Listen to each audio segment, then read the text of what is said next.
Luca was really fun and outgoing.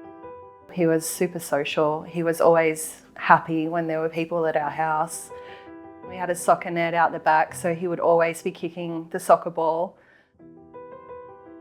We had started to decorate for Christmas. So we'd got a new Christmas tree and we were pulling it out of the box. He was climbing in the box. I noticed when he was walking around, he would sort of keep standing on his tippy toes, or he would hold onto the lounge to stand up. And then all of a sudden, he just said to me, he sat down and he said, "My legs aren't working and my feet aren't working."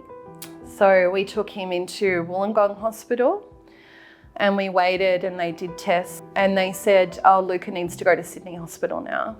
The helicopter came an hour later and we came up with nets up to Randwick Children's Hospital. And that was the moment where I thought, well, what's wrong then? If we're going in the helicopter, something bad's happened.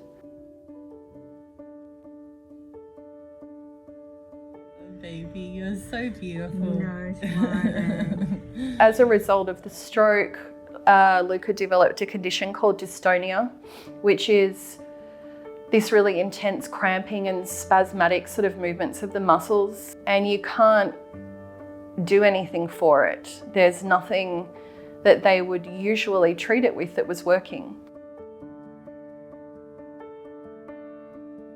So what we had to do was go to intensive care and they put him into an induced coma, and they thought we would do that for a couple of days just to give him a break, and we came out of intensive care 53 days later. Yeah, that bit was hard. He was different after that. But it stopped the pain for a minute, which was important.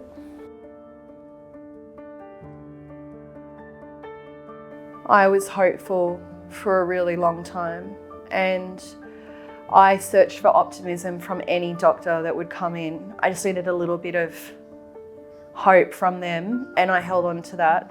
The child life therapists were just an integral part of our journey. They provided care to Luca that medicinally couldn't be provided.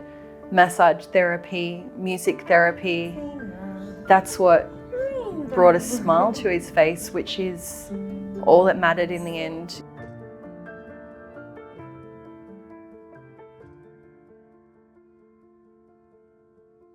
They told me in that meeting that they don't believe that Luca is ever going to walk or talk again. That they think this could be something that would take his life.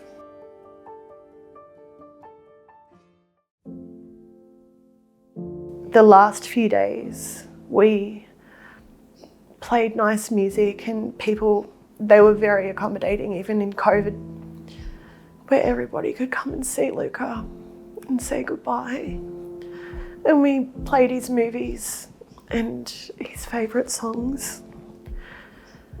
And they pulled a bed next to his bed so that I could lay with him. And he just went to sleep. And the nurse came in and she listened for his heartbeat, and she just really calmly said to me, "Just come and give him a cuddle because we can't hear his heartbeat anymore."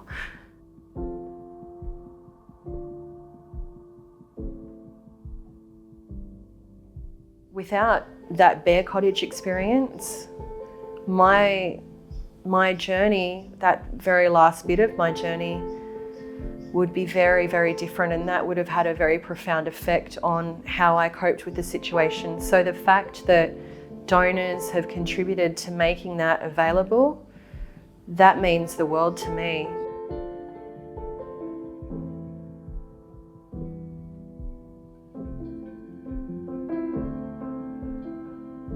Luca's nurses came to the funeral, his intensive care nurses and his ward nurses, and they made a guard of honour for him at the outside of the church to go through.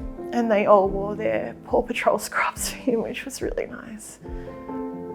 And it's just the most heartbreaking day. But if you're going to make a a day like that special. It was important that we had those little things for him.